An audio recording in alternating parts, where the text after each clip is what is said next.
If you want to start building links on your website, you have a few options. One of the options is to do shotgun skyscraper. That is, reach out to as many people as you can via email and ask them to link to you, and you might get a 1% chance of that person linking to you. That requires you to send out hundreds and hundreds of emails for a few links. It's a lot of hard work, and you might end up with a couple of really good links from it. Another approach is to buy links from a link building service. Now, usually I'll do the shotgun skyscraper approach, especially for my authority sites where I want really high quality links. But for a few of my niches where I'm just creating a niche website with 100, 150 articles on it, trying to rank best X for Y topics, I'll choose from day one, look, I'm okay with buying links from link building services that maybe aren't going to be as good as links that I can get just doing my shotgun skyscraper, but it's easier and it does the trick for a niche site where I want to rank best X for Y topics. So that's what I do when I'm creating a best X for Y Amazon affiliate niche website. So in this video, if you've decided to build links using a link building service, I'm going to show you what you might want to look for when determining if the link's worthwhile. Of course, you need to know that there are risks involved in using this approach, but also there are lots of big payoffs and benefits. In fact, a couple of my niche websites where I've bought links from link building services and I've decided from the outset that I was going to do that for that site, none of them have really been penalized and they're all doing quite well still. So in this video, I'm going to show you how I built a link using StanVentures using this method of buying links from link building services, knowing that there are some risks involved, but also knowing that there are payoffs to be had. Now, I did get this link for free off StanVentures in order to do this review. However, I don't think I have an affiliate link for StanVentures. If I do, it's below, but I'm not sure if I've received that yet. That's not the point of this video. This video is let's review these two links that StanVentures gave me and which one is the one that I would choose. So they gave me a short list of two potential websites to get links from. So I said, look, build me a link, and they emailed me a couple of weeks later and said, here are two websites. Choose which website that you want to link from, which I thought was great because I got to analyze them and see, well, actually, I prefer this one over that one. So both the websites had decent DA, one was 61 and one was 57, but the DA doesn't tell the whole story. Here are two things that I always look out for. Hey guys, I'm just going to interrupt the video right here because StanVentures did end up giving me an affiliate link. It's below. For a limited time, you can get 55% off your link if you use my affiliate link. So use that link below and get yourself a StanVentures link for 55% off. Okay, so let's go back to the things that you should be looking for when deciding which link you should choose. The first one is it a link farm? Now, of course, it's probably going to be a link farm. Links that you get from link building services are usually link farms. That doesn't mean you need to write them off. Remember, if I'm building links using link building services, there are risks involved, but certain payoffs. So I'm okay if it's not the world's best website that I'm getting a link from. The first thing that you can do to spot a link farm is go to the website and look at the menu. The menus of link farms usually have very broad topics, and it's not actually a niche website.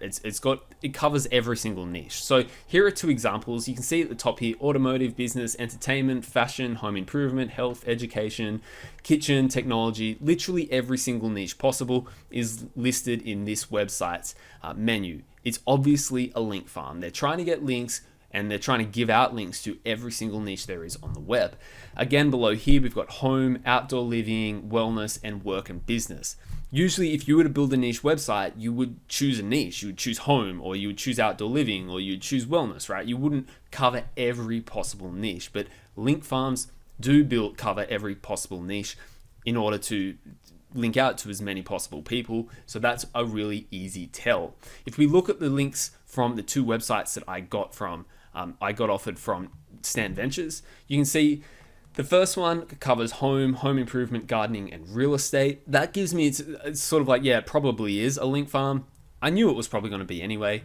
The second one, home, appliances, construction, decor, gardening, furniture, kitchen. Again, yeah, I mean, it's generally in the home niche, but yeah, probably a link farm. Now, a better way to look for it if you have Ahrefs is just go into Ahrefs, put in the domain and click anchors, outgoing links anchors, and then search for best. See if they're linking out using the phrase best.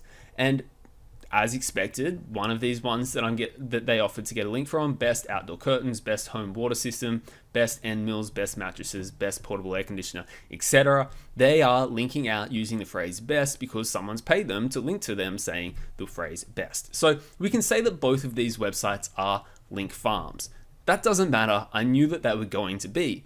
The thing that I care about is, are these websites in good graces with Google? Is Google still willing to rank them? If Google is willing to rank them, that's probably a sign that Google doesn't hate these websites, right? It's going to let link juice pass through the websites. So let's look at the site traffic. You can see here these are the two sites they offered for me. Both of them have traffic. This one's got organic traffic of 7,500 a month, and it's pretty close to the peak traffic it ever had. The other one, 6,000 organic searches a month, according to Ahrefs. And again, it's pretty close to peak as well. It's had ups and downs, but overall, it's doing okay with Google at the moment. This is what you want to avoid. A site like this that went really well with Google. This one got almost 8 million searches a month at some point and then absolutely crashed. And now it's getting 3,000 searches per month from probably tens of thousands of articles on the website.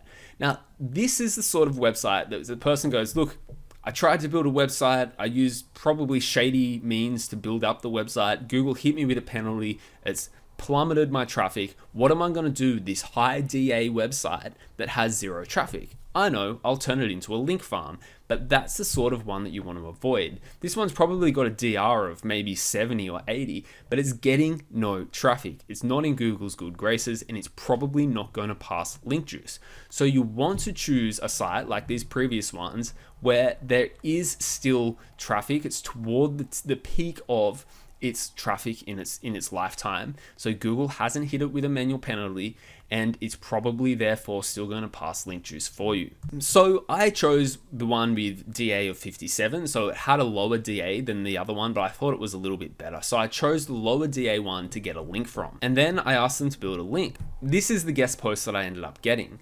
So the first link in the article is the link to my article that I wanted them to link to.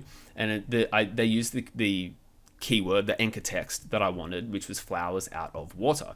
So this is usually what you'd expect, that the first link in a guest post is the link to your website, because that's the link that's going to pass the most link juice. And then they'll usually follow up with a couple of high authority links to high authority websites, very sort of authoritative sites in the niche. So obviously flowers out of water, this is a gardening website, so they're going to link to other gardening sort of websites after that in the guest post.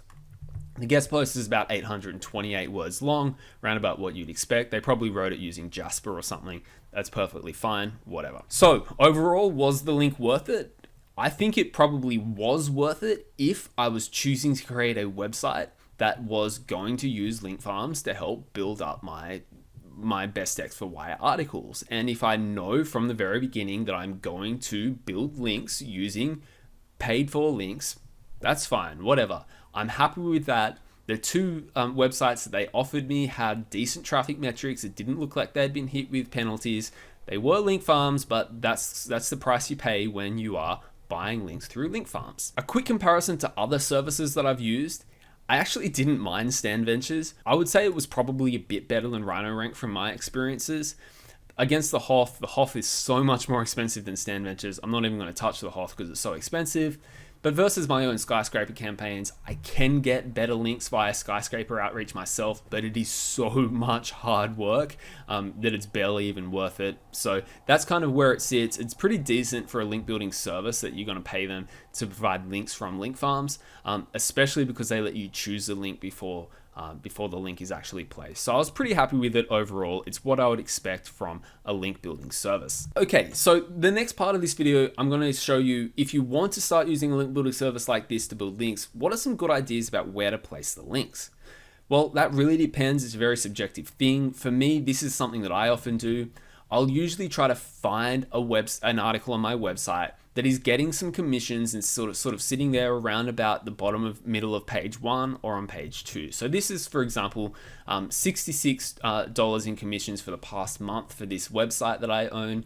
And there's one article that's getting most of the commission. So most of the commission, let's say about $60, came from this one article. But when we look into Ahrefs, the article is ranking position 1 for a 60 search volume and 20 search volume for a variation of best version of this product.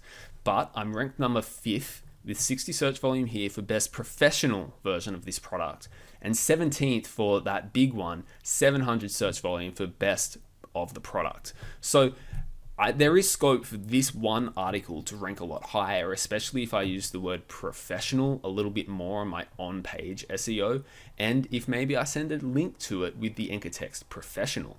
So this is a sort of article that I might build a link to the article. So it's sitting around about position 5 right now. The DA of the website is literally 0 or 1 or whatever it is. There's the lowest possible that you can have. So maybe if I did a couple of links with the phrase professional or the phrase of the product, I might be able to jump up a little bit further in the rankings. I'm not too fussed. If this website just disappeared tomorrow, I wouldn't be too fussed. So if I were to get a penalty, which is obviously a very low chance of that happening, but if it did happen, whatever, that's fine. I'm not too fussed because it's not a website that sort of, I'm reliant upon for putting bread and butter on the table, right? So it's just an experimental website. I'm happy to build links to it. So my plan, I'm going to actually do this with StanVentures. This month, I'm going to use the anchor text professionals, use them. So that's the first link. So I'm going to get that phrase professional in there. I'm also going to try to weave that phrase into an H2, a header in the actual article to see if that can boost it a little bit. And then my second anchor text is going to be high quality options. So just a generic anchor text. It's not actually got anything to do with the product because I don't want to overcook it. I don't want to use the exact anchor text every single time.